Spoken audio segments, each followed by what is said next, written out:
할렐루야. 오늘은 10월 첫째 주 주일입니다. 1년에 반 이상을 모이지 못하고 인터넷 예배로 대신 해왔습니다. 여전히 만나지 못하는 아쉬움은 있지만 하나님과의 관계 그리고 이웃들과의 관계를 돌아보는 귀한 시간이 되면서 동시에 예배의 소중함을 깨닫는 의미 있는 기간이 되지 않았나 생각을 해봅니다. 아직도 모임에 대한 제한과 바이러스 확진의 두려움이 있지만 어디에 있든 생명을 주시는 하나님을 예배하는 예배자임을 기억하는 저희 모두가 되기를 원합니다. 오늘은 매달 첫째 주에 진행하는 성찬 예식이 예배 중에 있습니다. 교회가 아닌 가정에서 각자의 삶의 환경에서 서로 떡을 떼고 포도주를 나누는 성찬 예식을 통해 예수가 나에게 부탁하신 일들이 무엇인지 고민해보고 먼저 가정 안에서 그리고 삶의 터전에서 그 고민들을 하나씩 실천하는 은혜의 삶을 이어나가기를 부탁드립니다. 예수는 자신의 죽음을 인지하면서도 성전에 입성하십니다. 성전에 들어온 예수는 하나님의 뜻을 이루려는 그리고 구원자처럼 행동을 합니다. 그러나 사람들의 시선에는 너무 파격적이며 죽음을 각오한 무모한 행동으로 비춰질 수 있는 모습이었습니다. 예수는 성전 안에서 장사하는 자들을 성전 밖으로 내어 쫓으시고 돈 거래를 했던 상을 엎어버렸습니다. 예수는 손틀 겨를도 없이 당하고 황당함 가운데 있는 장사꾼들을 향해 그리고 그것들을 허용한 지도자들을 향해 성경에 나온 말씀을 통해서 무엇이 잘못되었는지 지적합니다.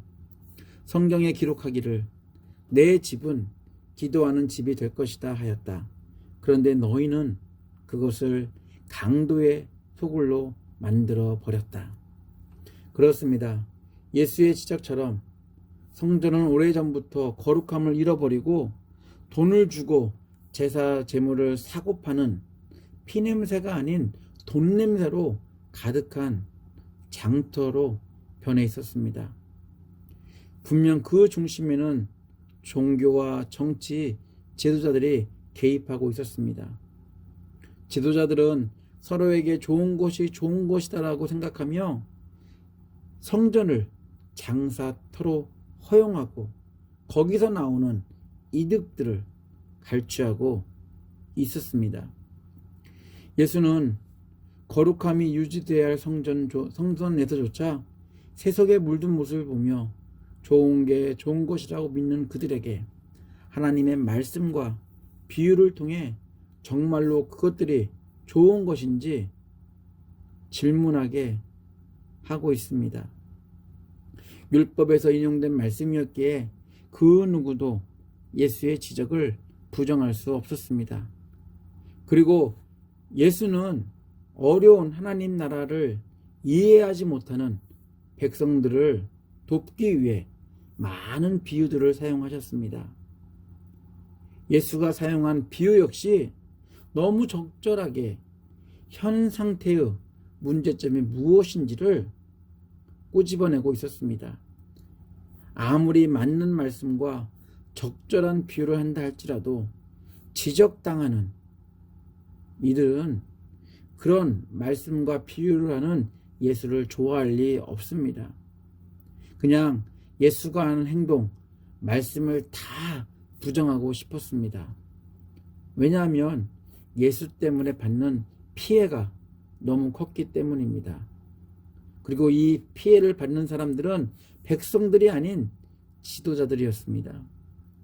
예수로 인해 대제사장들과 율법학자들과 백성의 우두머리들은 예수를 협박하고 제한하고 싶었지만 예수의 말씀을 열심히 듣는 백성들 때문에 그 어떠한 것도 할 수 없었습니다.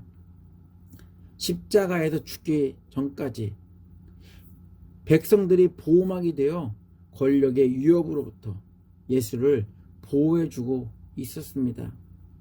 그러나 예수를 싫어하는 지도자들은 계속해서 예수를 없애버리려는 기회만 엿보고 있었습니다. 그렇지 않아도 예수가 싫고 예수의 가르침이 마음에 내키지 않았는데 지도자들의 권위를 비난하는 듯한 예수의 비유들 때문에 지도자들의 심기가 매우 불편했습니다. 예수의 비유를 듣고 백성들이 자신들을 이상한 시선으로 바라보지는 않을까. 그래서 많이 두려워했습니다. 예수가 하는 비유를 들을 때마다 비유를 듣고도 이해 못하는 백성들과는 달리 지은 죄가 있으면 들킬까봐 자연히 마음이 조마조마하다는 그런 뜻을 가진 도둑이 제발 저리다 라는 이 표현이 지금 지도자들의 상태였습니다.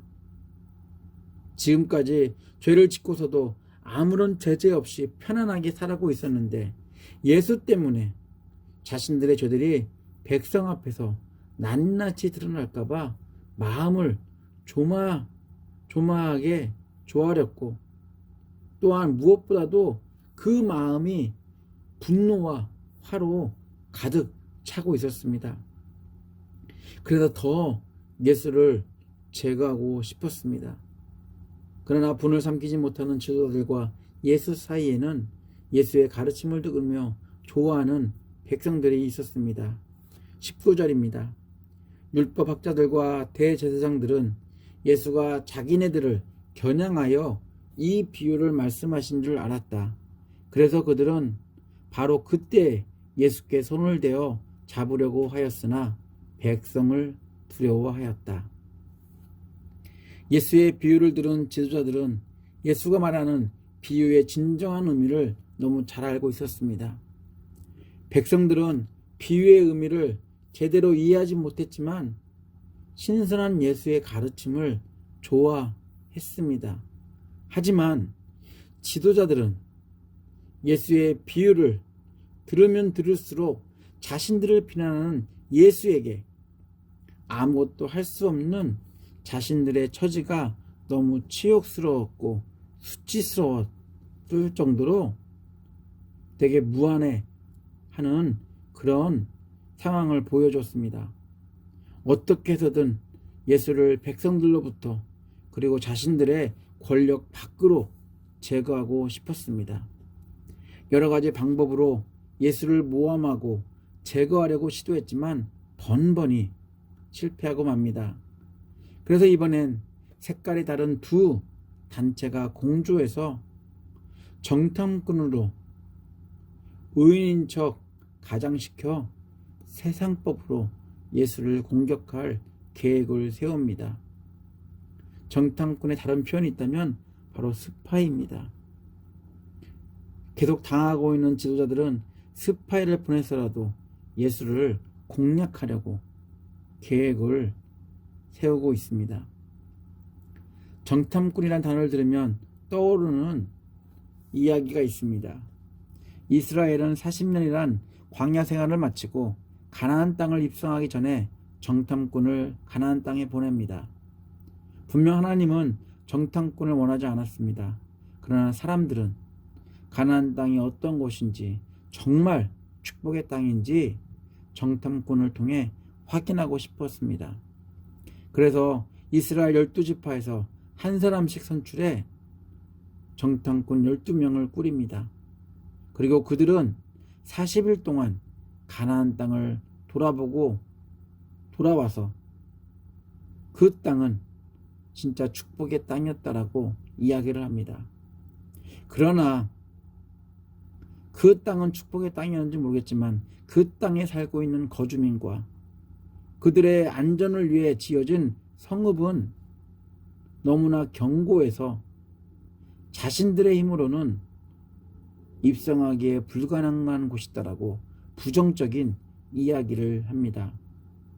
그렇지만 12명 중에 나머지 2명, 10명을 뺀 2명, 여호수아와 갈렙만이 40년 광야 생활할 때도 함께 하신 하나님이 지금도 함께 하신다면 우리 두려워하지 말고 하나님이 약속한 축복의 땅으로 들어갈 수 있다라고 그래서 들어가자라고 말을 합니다. 10명의 정탐꾼이 본 가나안 땅은 정탐꾼으로서 정확한 진단이었는지 모르지만 하나님의 존재를 잊은 판단이었습니다. 10명의 정탐꾼 때문에 광야 1세대는 광야를 떠나지 못합니다.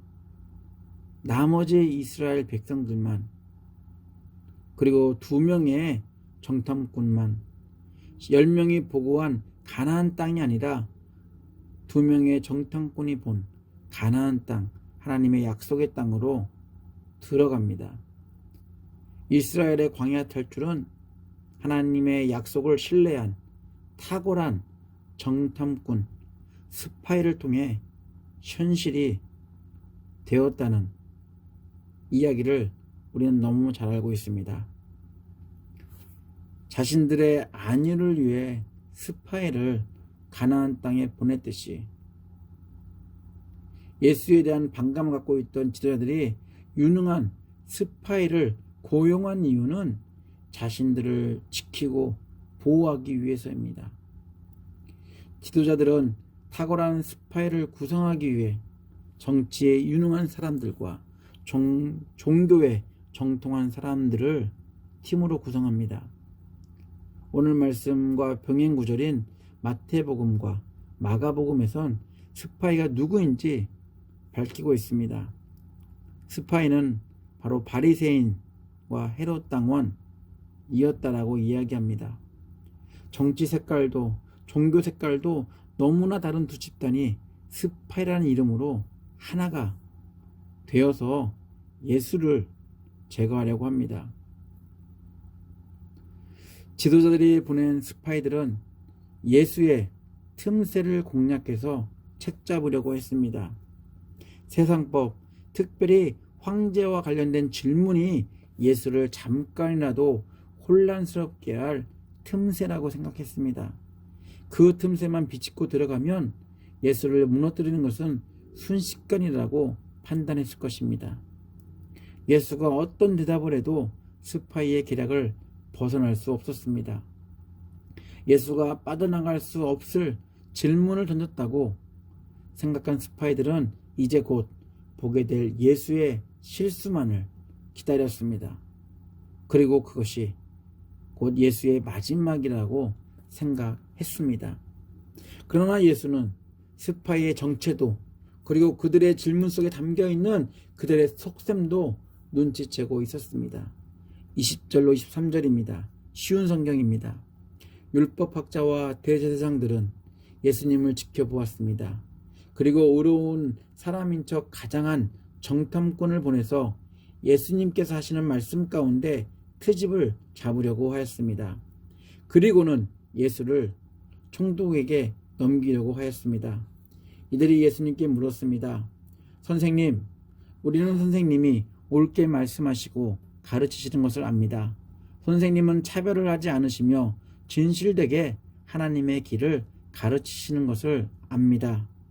우리가 가이사에게 세금을 바치는 것이 옳습니까? 옳지 않습니까? 예수님께서 이들의 계략을 아시고 말씀하셨다. 이스라엘의 지도자들은 예수 때문에 자주 공경에 처했습니다. 수입의 근거들을 잃을 것 같은 위기도 느꼈습니다. 사람들의 신뢰를 조만간 잃을 것 같은 두려움도 그들 안에는 있었습니다. 그렇기 때문에 예수를 바라보는 지도자들의 눈빛은 언제나 날카로웠습니다. 그러나 지도자들의 위협에도 아랑곳하지 않고 예수는 성전에서, 성전 밖에서 양파 껍질을 벗기듯 하나씩 지도자들의 치부를 간접적인 방법, 비유를 통해 드러내셨습니다. 지도자들은 어떻게 해서든 예수가 드러내는 자신들의 치부를 감추고 싶어 했습니다.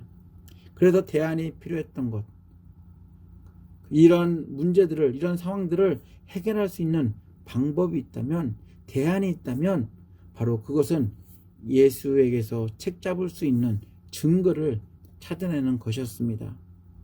그래서 이 책잡을 증거를 찾기 위해 지도자들은 스파이를 예수님께 보냅니다.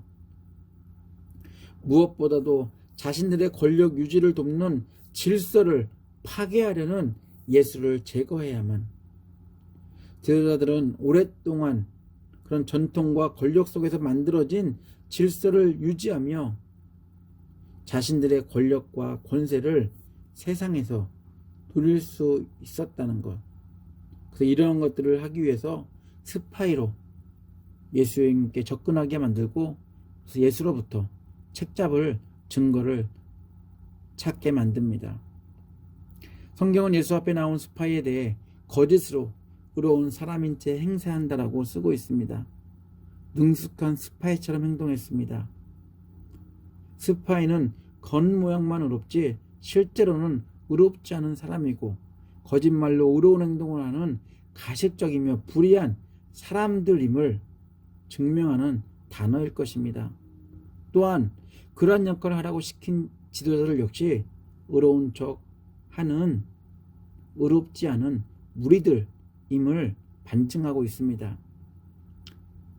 그럼에도 스파이의 목적은 자신들의 신분과는 상관없이 자신들이 임무로 부여받은 일만 잘하면 되는 것입니다.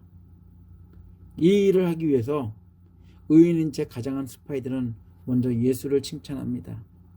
그들의 칭찬 속에는 스파이들의 거짓된 의도를 담고 있습니다. 예수는 당신은 선생으로서 옳게 말씀하시고 가르치신다고 칭찬합니다. 당신은 차별하지 않을 뿐 아니라 누군가의 비유를 맞추는 분이 아니다라고 칭찬합니다. 그리고 당신은 하나님의 길을 진실되게 가르치신다고 칭찬합니다. 모든 칭찬 속에는 자신들이 어떠한 질문을 해도 당신은 올바르게 또한 질문을 차별하지 않고 하나님의 길 측면에서 무엇이 맞는 답인지 대답하라는 강요를 담고 있습니다. 칭찬을 들은 당신은 절대로 거짓말을 하면 안 된다는 무언의 협박과도 같았습니다. 이러한 스파이들의 정황에는 좋은 의도가 아닌 악한 의도, 곧 예수를 트집잡아 책잡아 세상 법정에 넘겨서 제거하려는 숨은 의도가 담겨 있습니다. 스파이들은 불의한 의도가 숨겨진 칭찬 뒤에 바로 질문을 던집니다. 분명 종교적인 질문을 해야 칭찬한 내용과 어울릴 텐데 뜬금없이 세금 문제를 질문으로 던집니다. 그리고 어떻게 해야 하는지 진실되게 올바르게 형평성을 가지고 하나님의 뜻 측면에서 대답해달라고 합니다. 지금도 그렇지만 그때도 세금은 아주 민감한 주제였습니다. 백성들은 세금 때문에 이중고로 힘들어했습니다. 정부에 대는 세금도 힘들었고 또한 종교랑 관련되어 내는 세금도 백성들을 괴롭혔습니다.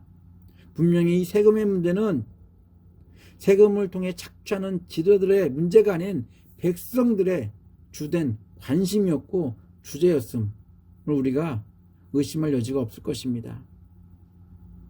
그럼에도 세금 문제를 언급한 걸 보면 백성들의 최대 관심사인 이 세금 주제를 통해서 예수를 책잡을 수 있는 방법이 있을 것이다라고 그들은 생각했고 그것을 또한 그 질문으로 옮겼을 것입니다. 세금 문제는 단순히 정치 문제가 아니라 동시에 종교 문제로 해석될 수 있는 문제입니다. 하지만 스파이들은 정치적인 것으로 문제를 제기했지만 나중에는 분명히 종교적으로 그것을 트집 잡을 것입니다. 이러한 질문을 듣고 대답해야 하는 예수의 입장에서는 어떠한 대답을 해도 예수는 반박을 피할 수 없는 상황입니다. 이런 상황을 너무나 잘 아시는 예수님은 그들이 원하는 대답이 아닌 그들이 미처 알지 못하고 생각하지 못했던 말문을 막히는 대답을 하십니다. 23절로 26절입니다. 메시지 성경입니다. 예수께서 그들의 의도를 아시고 이렇게 말씀하셨다. 동전 하나를 내게 보여라. 여기 새겨진 얼굴이 누구 얼굴이냐? 그리고 뭐라고 써 있느냐?